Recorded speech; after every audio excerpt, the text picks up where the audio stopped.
Moi je m'appelle Caroline Montenegro, je travaille chez Groupem depuis 5 ans maintenant et je travaille au planning stratégique et c'est un métier en fait qui est assez connu dans le milieu de la communication mais un petit peu moins en agence média. Donc le rôle du planeur stratégique en agence média, c'est de travailler beaucoup plus sur la stratégie des moyens mais toujours avec en amont un travail important sur l'analyse du comportement et des attitudes des consommateurs ou des futurs prospects. Donc on va avoir un travail sur la marque, les concurrents évidemment et ces fameux consommateurs pour pouvoir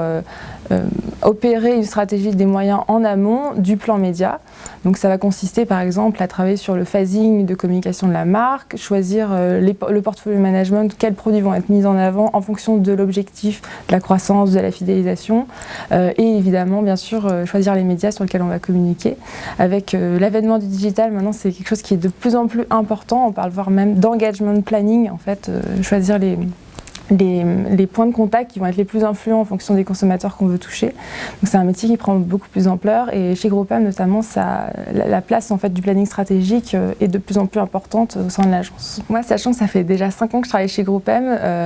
je suis assez bien placée pour dire que c'est surtout une histoire de relations humaines et je me plais ici beaucoup parce que j'ai rencontré des gens avec qui j'adore travailler, au quotidien ou pas, parce que finalement dans un groupe aussi gros on fait souvent des nouvelles rencontres, en fonction des problématiques sur lesquelles on va travailler. Ce que j'aime beaucoup ici, c'est effectivement la force du collectif. Alors derrière ce grand mot, concrètement, c'est que